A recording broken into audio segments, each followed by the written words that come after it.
Hey my loves, welcome back to my channel, where I help you glow up from the inside out.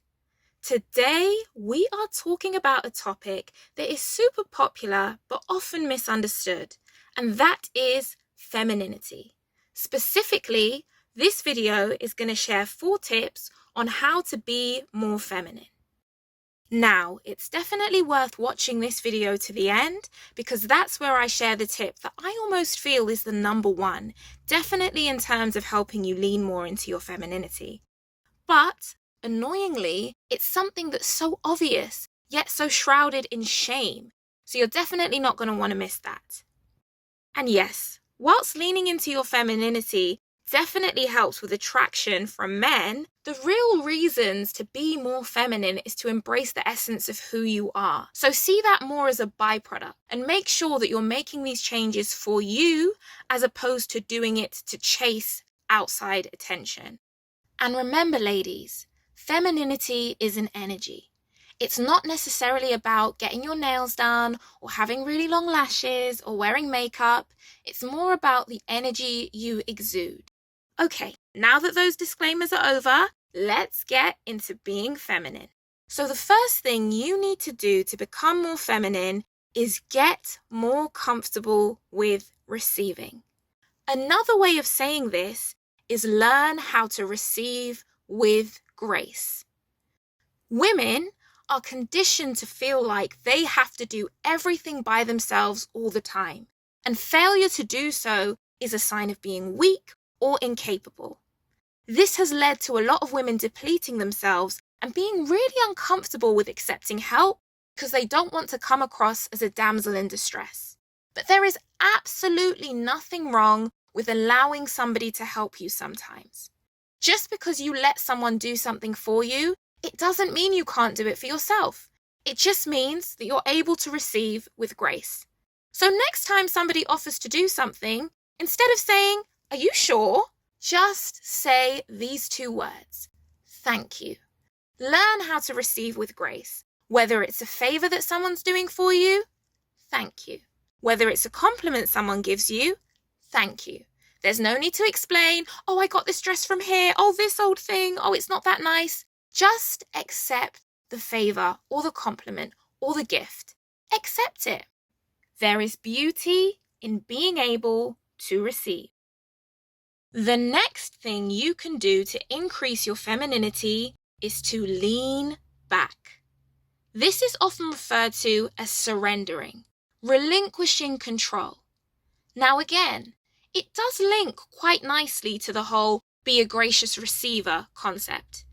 It doesn't mean that you always have to be in the back seat, and it definitely doesn't mean that you're not able to control your life when you need to. But just allowing yourself to lean back sometimes, be on the receiving end, and be treated is another really useful way of increasing your feminine energy. Quite often we want things to happen, and as women we feel like we can will them to happen. But have you ever noticed, sometimes when you just let go, when you surrender, when you stop trying to control the outcome, things come to you. A bit like a butterfly. When you're chasing it, it's running away from you. And then when you stand still and calm, it comes towards you.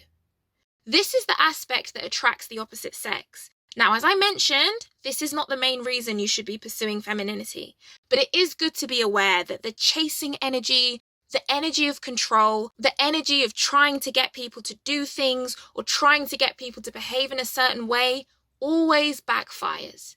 So lean back, relax, surrender, and relinquish control, and see how things change for you.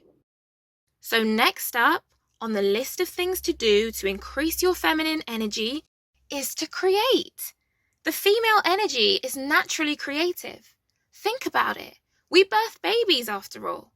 So create, draw something, paint something, go to a salsa class, bake, create a video, do something creative, and nurture that side of yourself. Now, this is something that all adults, regardless of their gender, benefit from, but especially women. So often we get dragged into work and we stop nourishing that side of ourselves. We stop feeding our creative energy. So get creative.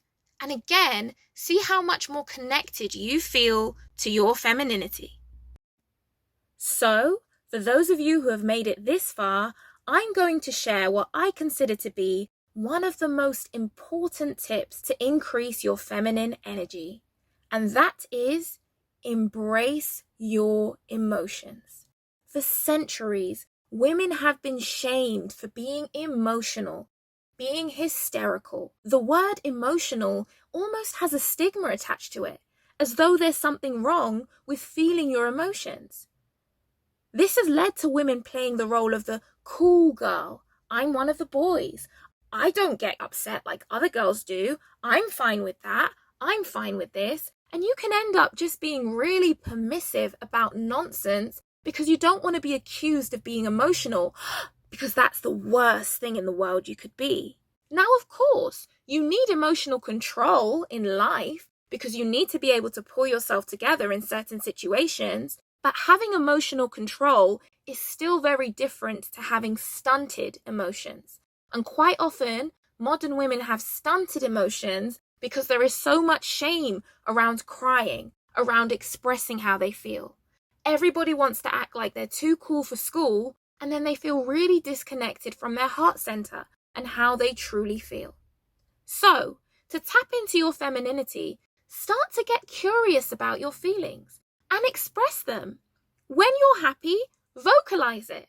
I'm feeling really happy today. When you're sad, you can vocalize that too. Of course, with trusted people, but we'll get to that in a separate video about moving in silence. But don't feel shame around saying how you feel. Laugh, giggle, smile, make jokes. Be okay with allowing yourself to feel the full range of your emotions, because it is nothing to be ashamed of. It is a source of power to get through life and not be numb. I'll say that once more. It is a source of power to get through life and not be numb. So do not allow people to make you feel bad for being the wonderful, powerful, magnetic, and emotional woman that you are. I hope you found this video helpful, my loves. Honestly, I could talk about this topic for hours. So let me know in the comments what really stood out to you here, and also if you'd appreciate a follow-up video, because there's so much more that you can do to increase your feminine energy and reclaim who God made you to be. Until the next one, mwah.